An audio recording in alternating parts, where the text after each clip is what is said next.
السلام علیکم ورحمۃ اللہ وبرکاتہ۔ آج کی بات ہے عبادت کی برکت کا واقعہ۔ بسم اللہ الرحمن الرحیم۔ بیان کیا جاتا ہے کہ پرانے وقتوں میں ایک شخص نے ایک غلام خریدا۔ غلام نے مالک سے کہا کہ اے آقا، میں آپ سے 3 شرطیں چاہتا ہوں۔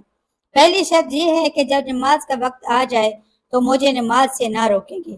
دوسری شرط یہ ہے کہ آپ مجھ سے صرف دن کو خدمت لیں گے، اور تیسری شرط یہ ہے کہ میرے واسطے ایک کوٹلی مقرر کر دیجئے کہ میرے علاوہ دوسرا اس میں داخل نہ ہو سکے۔ آقا نے کافی سوچ بچار کے بعد غلام کی یہ سب شرطیں منظور کر لیں۔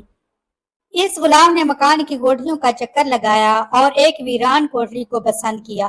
آقا نے کہا کہ تم نے یہ ویران کوٹلی ہی کیوں پسند کی ہے؟ اس نے کہا کہ اے میرے سردار، کیا آپ کو یہ نہیں معلوم کہ ویران جگہیں اللہ تعالیٰ کے ذکر سے آباد ہو جاتی ہیں؟ چنانچہ وہ غلام رات کو اس کوٹری میں رہنے لگا۔ اتفاقاً اس کے آقا نے ایک رات ایک مجلس منعقد کی۔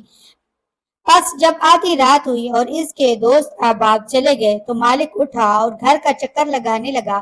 جب غلام کے حجرے کی چھت پر پہنچا تو کیا دیکھتا ہے کہ اس میں نور کی ایک قندیل نکل رہی ہے جو اوپر سے نیچے کو لٹکی ہوئی ہے، اور وہ غلام سجدے میں اپنے رب سے دعا کر رہا ہے۔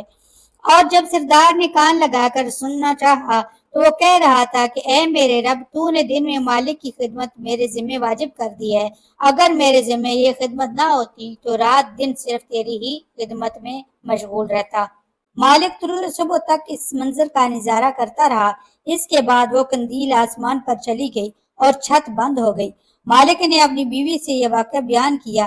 جب دوسری رات آئی تو مالک اور اس کی بیوی حجرے کی چھت پر پہنچے تو دیکھا کہ قندیل لٹکی ہوئی ہے اور ایک غلام سجدے میں سر رکھ کر مناجات میں مشغول ہے۔ اگلے دن میاں بیوی نے غلام کو بلایا اور اس سے کہا کہ تو اللہ کے واسطے آزاد ہے، تاکہ تو اس ذات پاک کی عبادت کے واسطے فارغ رہے جس سے تو معذرت کرتا تھا۔ اور ان دونوں نے غلام کو اس کی ان کراماتوں سے باخبر کر دیا جو انہوں نے گزشتہ رات میں دیکھی تھی۔ غلام نے یہ سن کر دونوں ہاتھ اٹھائے اور کہا، اے میرے معبود، میں نے تو اس سے دعا کی تھی کہ میرا راز کسی پر نہ کھولیے اور حال ظاہر نہ کیجیے۔ اب جب کہ آپ نے اس کو فاش کر دیا ہے تو میری روح قبض کر کے اپنے پاس بلا لیجیے۔ چنانچہ وہ مردہ ہو کر گر پڑا اور اس کی روح آسمانوں کی طرف پرواز کر گئی۔